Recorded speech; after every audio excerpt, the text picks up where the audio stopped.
Assalamualaikum warahmatullahi wabarakatuh. Dengan saya Permadi Arya. Sudah lama saya tidak bikin vlog dengan topik serius. Itu karena kemarin-kemarin saya lagi mood untuk bikin kritik sosial lewat video parodi atau lewat humor. Jadi, vlog dengan topik serius kita hari ini bertajuk Kelompok radikal adalah proksi atau letangan dari para mafia.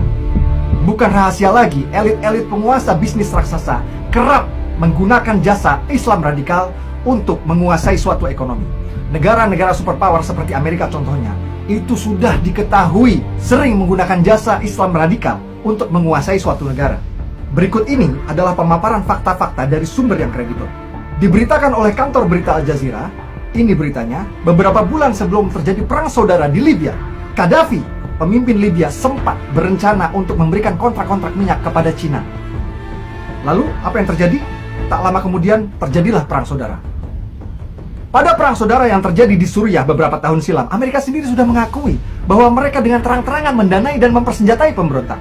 Ini ada berita dari CNN yang mana Dinas Intelijen CIA mengakui terang-terangan mereka mempersenjatai pemberontak.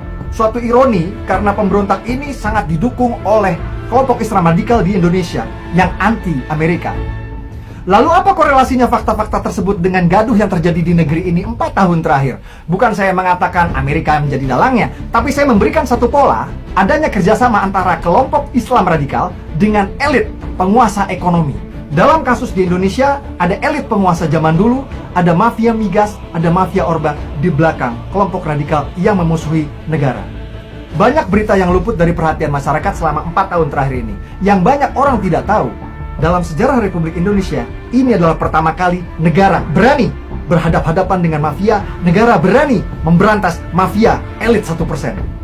Pertama kali dalam sejarah Republik ini, negara berani membubarkan Petral. Petral adalah perusahaan mesin ATM-nya mafia migas yang merugikan Pertamina sampai 200 miliar per hari. Berkah dibubarkannya Petral oleh negara, Pertamina bisa menghemat 250 miliar per hari. Karena tidak perlu apa-apa harus lewat Petral lagi. Dan ini pertama kalinya dalam sejarah Republik Indonesia, negara berani mengobok-obok keluarga terkuat di Republik ini. Ketika pengadilan memutuskan Yayasan Super Semar milik Soeharto bersalah menggelapkan uang rakyat dan diharuskan mengganti rugi kepada rakyat uang sebesar 4 triliun. Ini pertama kali dalam sejarah Republik ini negara berani mengobok-obok keluarga itu. Tak berhenti sampai di situ, negara mulai mensita aset-aset keluarga cendana. Salah satunya adalah Gedung Granadi. Menurut saya ini adalah pukulan yang cukup keras karena Partai Berkarya berkantor di situ. Jadi menurut saya ini lebih ke simbolis aset cendana. Tak cukup sampai di situ. Ini juga pertama kali dalam sejarah Republik ini negara berani obok-obok kekuatan dari negara dikdaya, negara superpower Amerika di bumi pertiwi. Pertama kali dalam sejarah Republik ini Freeport yang mengeruk emas dari bumi Papua berhasil ditaklukkan oleh negara, mau menjual 51% sahamnya. Kini 51% sahamnya milik bangsa Indonesia. Tak hanya itu, pertama kali juga dalam sejarah Republik Indonesia, negara berhasil merebut blok-blok yang kaya akan minyak, blok minyak seperti blok Mahakam, blok Rokan yang selama ini 50 tahun dikuasai oleh korporasi Amerika.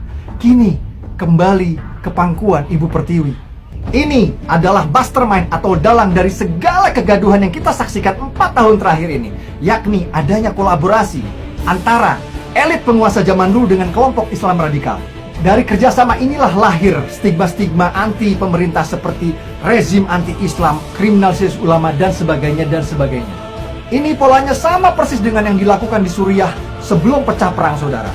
Saat itu terjadi banyak protes, banyak demo anti pemerintah dengan tuduhan rezim anti-Islam, kriminalisasi ulama, dan sebagainya, persis seperti yang terjadi di Indonesia saat ini. Selain itu, selain menyerang negara dengan berbagai stigma, kelompok Islam radikal ini juga kerap menggunakan isu sensitif seperti SARA, agama dan etnis, untuk menyerang etnis minoritas, untuk membangun framing atau membangun opini bahwa negara akan dikuasai oleh Cina atau akan dikuasai oleh Tiongkok.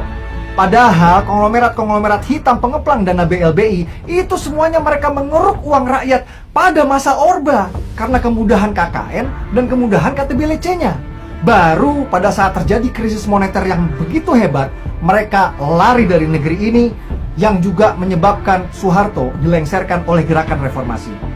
Kini justru konglomerat-konglomerat hitam itu yang berada di belakang kelompok Islam radikal yang meneriakan rezim anti-Islam, yang meneriakan rezim kriminalisasi ulama. Mereka semakin takut, mereka semakin menghalalkan segala cara, apalagi mereka tahu negara berencana untuk mensita uang lebih dari 7.000 triliun.